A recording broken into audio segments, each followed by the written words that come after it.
হতে পারে আমাদের একটি প্রধান প্রতিপক্ষ অনেক দুর্বল হয়ে গেছে, তারপরেও এই নির্বাচন বাংলাদেশের যে কোনো নির্বাচনে থেকে অনেক কঠিন নির্বাচন হতে যাচ্ছে।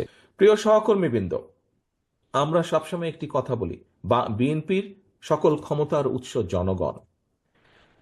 আমাদের কিছু কিছু নেতৃবৃন্দ, কিছু কিছু কর্মী, কিছু কিছু সহকর্মীর মধ্যে একটি চিন্তা ঢুকে গেছে যে এখানে সাগর বোধহয় খুব সম্ভব বলেছিল খুলনা থেকে, যে আমরা ক্ষমতায় গেলে, কিছু কিছু সহকর্মীর মধ্যে ঢুকে গেছে এমন একটা ভাব যে আমরা ক্ষমতায় বোধহয় চলে যাচ্ছি বা চলে গিয়েছি।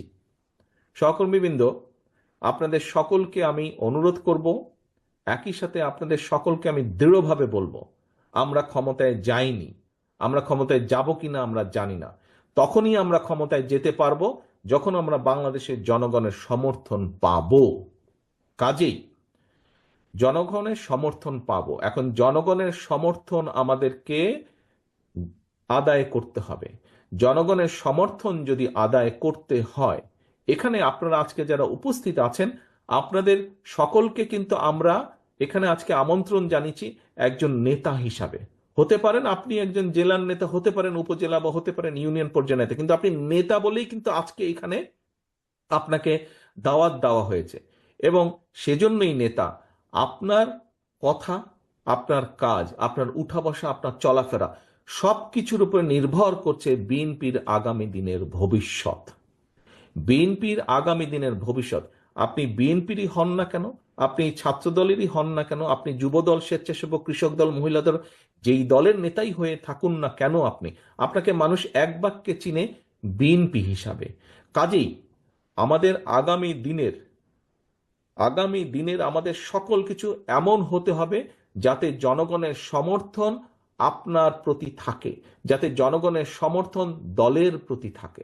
নেতৃবৃন্দ, এইটা যদি আপনি চিন্তা করেন, আচ্ছা ঠিক আছে, তারেক রহমান কিভাবে বলবে সেটা তারেক রহমান কিছু একটা বলে টলে সামলে নিবে। আচ্ছা ঠিক আছে, দলের মহাসচিব মির্জা আলমগীর উনি এটা বলে সামলে নিবে, ওনারা দেখবে। এই ছোটখাটো বিষয় এগুলা যদি কেউ কিছু করে, এগুলা কে নজরে দেয়? নো, এটা খুব ভুল ধারণা। দায়িত্ব আমার একার না, দায়িত্ব স্থায়ী কমিটির সদস্য সকলের একার না, দায়িত্ব আমাদের সকলের। এই দলকে রক্ষা করার, এই দলকে সামনে নিয়ে যাওয়ার, রক্ষা করার দায়িত্ব সকলের। আমি কেন্দ্রে আছি, আমি কেন্দ্র থেকে আমার দায়িত্ব পালন করব। আপনি উপজেলা লেভেল, জেলা লেভেল বা ইউনিয়ন লেভেলে আছেন, সেখানে আপনি একজন নেতা হিসাবে আছেন। আপনি যেই মূল দল সহ যেই অঙ্গ সহযোগী সংগঠনই হন না কেন, আপনাকে আপনার দায়িত্ব পালন করতে হবে। আপনারা নিশ্চয়ই শুনেছেন, খেয়াল আছে অনেকেরই, আমি কিছুদিন আগে বলেছি, জনগণের সঙ্গে থাকুন, জনগণকে সঙ্গে রাখুন। সহকর্মীবৃন্দ, আপনারা প্রায় একটি কথা বলে থাকেন, আমার সাথে যখন দেখা হয় তখনও বলেন, আপনারা বলেছেন, আপনারা অতীতেও বলেছেন, বর্তমানেও বলছেন, বিভিন্ন বক্তৃতা বিবৃতিতেও আপনারা বলেন যে বাংলাদেশের জনগণের আস্থা বিএনপির উপরে আছে। এই কথাটা আপনারা বলেন। প্রিয় সহকর্মীবৃন্দ, এই আস্থাটা ধরে রাখা কিন্তু অনেক কঠিন ব্যাপার। এই আস্থাটা ধরে রাখা কঠিন ব্যাপার। জনগণের আস্থা আপনাদের উপরে আছে, আমাদের উপরে আছে, বিএনপির উপরে আছে। এটি ধরে রাখার দায়িত্ব আপনার এবং আমার এবং আমাদের সকলের। এটি ধরে রাখার দায়িত্ব কিন্তু জনগণের না। জনগণ আস্থা রাখবে তার উপরেই যে জনগণের সাথে থাকবে। জনগণ আস্থা রাখবে তার উপরেই, জনগণ যখন দেখবে যে আমি তার উপরে আস্থা রাখেছি এই কারণেই, কারণ আমি যেভাবে চাই সে সেভাবে কথা বলছে, আমি যেভাবে চাই সে সেভাবে বিহেভ করছে, সেভাবে চলছে, সেভাবে উঠছে, সেভাবে বসছে। প্রিয় সহকর্মীবৃন্দ, এই কথাগুলো আমি এই কারণে বলছি, আপনারা হয়তো মনে মনে কেউ কেউ ভাবছেন যে তারেক রহমান তো এই কথাগুলো দুদিন আগেও বলেছে, একই কথা বারবার বলে কেন?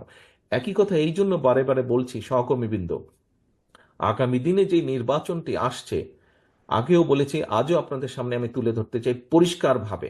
আপনারা পত্রপত্রিকা দেখছেন, খবরাখবর বলেছিলাম, দিন যত যাচ্ছে তত পরিষ্কার হচ্ছে সামনের যে নির্বাচন এটি এত সহজ না। আমার থেকে এখানে অনেক অভিজ্ঞতা সম্পন্ন সহকর্মীবৃন্দ আছেন, অনেক মুরব্বী নেতৃবৃন্দ আছেন। আমি আমার যতটুকু রাজনৈতিক অভিজ্ঞতা গত 30-35 বছরের, এই অভিজ্ঞতার আলোকে আমার কাছে মনে হচ্ছে সামনের যে নির্বাচন আমরা ফেস করতে যাব, হতে পারে আমাদের একটি প্রধান প্রতিপক্ষ অনেক দুর্বল হয়ে গেছে, তারপরেও তারপরেও এই নির্বাচন বাংলাদেশের যে কোনো নির্বাচনে থেকে অনেক কঠিন নির্বাচন হতে যাচ্ছে। অনেক কঠিন নির্বাচন হতে যাচ্ছে। কারণ 20 বছর আগের যখন মানুষ নির্ভয়ে কম বেশি নির্ভয়ে ভোট দিতে পারতো। আপনি যদি সেই 2001-এর নির্বাচন ধরে থাকেন, সেই সময় থেকে মানুষের চিন্তাধারা পরিবর্তন হয়েছে, মানুষের ধ্যান ধারণার পরিবর্তন হয়েছে, মানুষ এখন অনেক অনেক সচেতন, সেটি সামাজিক মাধ্যম সহ বিভিন্ন কারণেই হোক না কেন। কাজেই সহকর্মীবৃন্দ, কেউ যদি মনে করেন যে আপনার এলাকার কোনো কিছু আপনাকে এফেক্ট করছে না, আরে এটা কেউ জানবে না, এইটি ভুল ধারণা সম্পূর্ণভাবে। মানুষ জেনে যায়। কাজেই আমরা যদি কেউ কোনো বিগত 3-4 মাসে ভুল করেও থাকি, আপনার আশেপাশের নেতাকর্মীরা যদি কেউ ভুল করে থাকে, প্রিয় সহকর্মীবৃন্দ, একজন নেতা হিসাবে আপনার এটি অবশ্যই অবশ্যই দায়িত্ব তাদেরকে সঠিক পথে নিয়ে আসা, তাদেরকে সচেতন করা, তাদেরকে সতর্ক রাখা। আসুন, আমরা যে 31 দফা আজকে আপনাদের সামনে উপস্থাপন করেছি, আপনারা নিজেরা বসে সারাদিন আলোচনা করেছেন, এই 31 দফাকে যদি আমাদের সফল করতে হয়, যে কোনো মূল্যে জনগণের সমর্থনকে আমাদের পক্ষে রাখতে হবে। আমরা প্রায় বলে থাকি যে অমুক একটি দল আছে, তারা তো এই কাজ করে যাচ্ছে। ভাই, কমপ্লেন করেন কেন?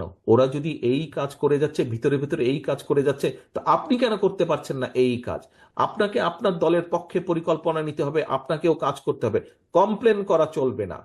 তারা যদি ভিতরে ভিতরে কাজ করে, তারা যদি মহিলাদের জন্য ভিতরে কাজ করে, তারা যদি ছাত্রছাত্রীদের ভিতরে কাজ করে, তারা যদি সমাজের বিভিন্ন মানুষের ভিতরে কাজ করে, তাহলে আপনাদেরকে আপনার দলের পক্ষ থেকে পরিকল্পনা নিতে হবে। আপনাকে তো কেউ আটকে রাখছে না। আপনি আপনার এলাকার মধ্যে পরিকল্পনা নেন, কিভাবে জনগণকে আপনার সাথে রাখবেন, কিভাবে জনগণের কাছে আপনার ভালো জিনিসগুলো পৌঁছে দিবেন, কিভাবে জনগণের সামনে আগামী দিনে কি করবেন, সেগুলো আপনি